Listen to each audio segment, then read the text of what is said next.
कोई कितना भी कह ले कि बिहार एनडीए में नीतीश की चलती है, कोई उन्हें नाराज नहीं कर सकता। देख लो, फिर से सीएम पद दे दिया। लेकिन सच तो यह है कि समय के साथ सब बदल गया है। सीएम की कुर्सी दे दी गई है पर पावर छीन ली गई है। अब भाजपा जो चाहती है वही होता है। बिहार में भले ही एनडीए ने प्रचंड जीत हासिल कर ली हो, मगर मंत्रालयों को लेकर दिखी खींचतान ने साफ कर दिया है कि कोई किसी से कम नहीं है, कोई पीछे नहीं रहना चाहता है। भाजपा हो या जेडीयू, दोनों पावर में रहना चाहते हैं। भाजपा ने भले ही नीतीश कुमार को सीएम की कुर्सी दे दी, पर बिहार की सत्ता और कुर्सी का सपना तो भाजपा भी देखती है। नमस्कार, टीवी 24 नेटवर्क देख रहे हैं आप। मैं हूं आपके साथ शिखा मेहरोत्रा।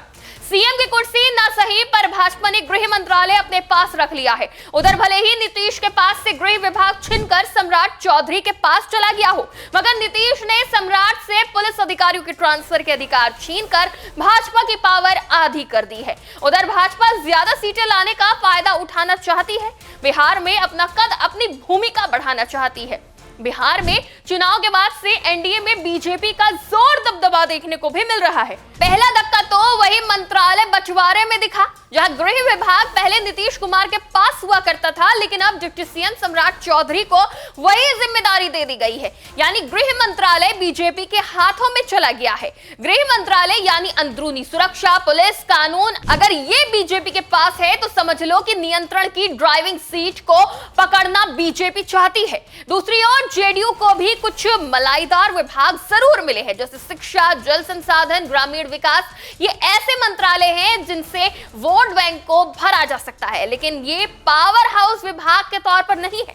मतलब साफ है कि जेडीयू सीएम की कुर्सी तो बरकरार रखे हुए है, लेकिन असली ताकत अब बीजेपी की झोली में उतर रही है। वहीं स्पीकर की कुर्सी की बात करी जाए तो खबरें गूंज रही हैं कि बैक स्टेज बड़ा गेम चल रहा है। बीजेपी बड़े भाई की भूमिका में रहना चाहती है, यानी वो न सिर्फ बड़े मंत्रालय चाहती है, बल्कि विधानसभा का नियंत्रण भी अपने हाथ में लेना चाहती है। इतना ही नहीं, जेडीयू की बड़ा भाई वाली छवि भी अब खतरे में नजर आ रही है। पहले नीतीश को लगता था कि वो एनडीए में जो चाहेंगे वही होगा, कोई उन्हें नाराज नहीं करेगा, मगर इस मंत्रिमंडल के विभाजन को देखकर ऐसा लग रहा है कि बीजेपी नीतीश को बराबरी नहीं, बल्कि खुद को बिहार में जेडीयू से ऊपर देख रही है।